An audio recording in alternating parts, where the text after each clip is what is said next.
அனைவருக்கும் வணக்கம். நம்மளோட ஸ்ரீபக்தி சேனலை இன்றைக்கி புரட்டாசி மாத ஸ்பெஷலாக கல்யாண வெங்கடேஷ பெருமாள் கோவில் பார்க்க போகிறோம். இந்த கோவில் திருப்பதியிலேருந்து 11 கிலோமீட்டர் தொலைவில் அமைஞ்சிருக்கக்கூடிய ஸ்ரீனிவாச மங்காபுரம் அப்படிங்கிற இடத்துல தான் அமைஞ்சிருக்கு. திருமலையை தான் இப்போ பார்த்து கொண்டிருக்கிறோம். இங்கே மலையே பெருமாள் ரூபமாக காட்சி கொடுக்கறதுமே ரொம்ப விசேஷமான சிறப்பாகவே இருக்குது. இப்போ நம்ம ஸ்ரீனிவாச மங்காபுரத்தில் அமைஞ்சிருக்கக்கூடிய ஸ்ரீ கல்யாண வெங்கடேஷ பெருமாளை தான் தரிசனம் பண்ண போகிறோம். இந்த கோவிலுடைய ஸ்தல வரலாறு என்ன அப்படின்னா திருமலையில் இருக்கக்கூடிய ஸ்ரீனிவாச பெருமாளுக்கும் ஆகாஷ்ராஜனின் மகளான ஸ்ரீ பத்மாவதி தாயாருக்கும் நாராயணவனத்தில் திருமணம் நடைபெற்றது. மணமக்கள் வேங்கடமலைக்கு செல்லும் வழியில் அகஸ்தியர் ஆசிரமத்திற்கு சென்றனர். அகஸ்தியரும் அவர்களுக்கு விருந்தளித்தார். திருமணமான தம்பதியர் 6 மாதம் மலையேறக்கூடாது என்ற அகத்தியரின் சொல்லுக்குப்பட்ட ஸ்ரீனிவாச பெருமாள் அங்கேயே தங்க சம்மதித்தார். பெருமாளும் பத்மாவதியும் தங்கிய இந்த இடமே ஸ்ரீனிவாச மங்காபுரம் என்று சிறப்பு பெயர் பெற்றது.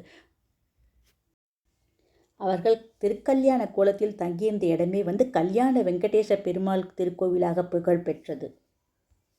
கோவிலுடைய பிரம்மாண்டமான 5 நிலை ராஜகோபுரம் பார்க்குறோம். இதை தாண்டி நம்ம உள்ள போய் தான் ஸ்ரீனிவாச பெருமாளை தரிசனம் செய்ய போகிறோம். இந்த கோவில் கருவறையில் பெருமாள் 3 திருக்கோலங்களில் காட்சி கொடுக்கிறார். நடுநாயகமாக ஸ்ரீனிவாச பெருமாளாக நின்ற கோலத்திலும், வலதுபுறம் லக்ஷ்மி நாராயணனாக அமர்ந்த கோலத்திலும், இடதுபுறம் ரங்கநாதராக சயன கோலத்திலும் பெருமாள் இருப்பது இத்தலத்தின் மிகப்பெரிய சிறப்பம்சம்.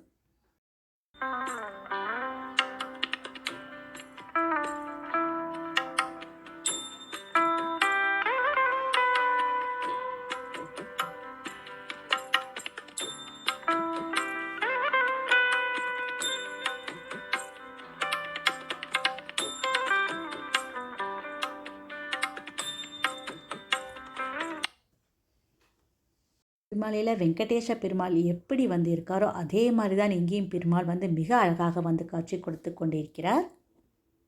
கோவிலில் மாசி மாதம் 9 நாட்கள் சிறப்பாக பிரம்மோற்சவம் நடைபெறுகிறது. பெருமாளுக்கு கொண்டாடப்படும் அனைத்து விழாக்களும் இந்த கோயிலில் சிறப்பான முறையில் நடைபெறும். இந்த கோயிலில் தினமும் நடைபெறக்கூடிய கல்யாண உற்சவம் ரொம்ப முக்கிய விசேஷமாக இருக்குது.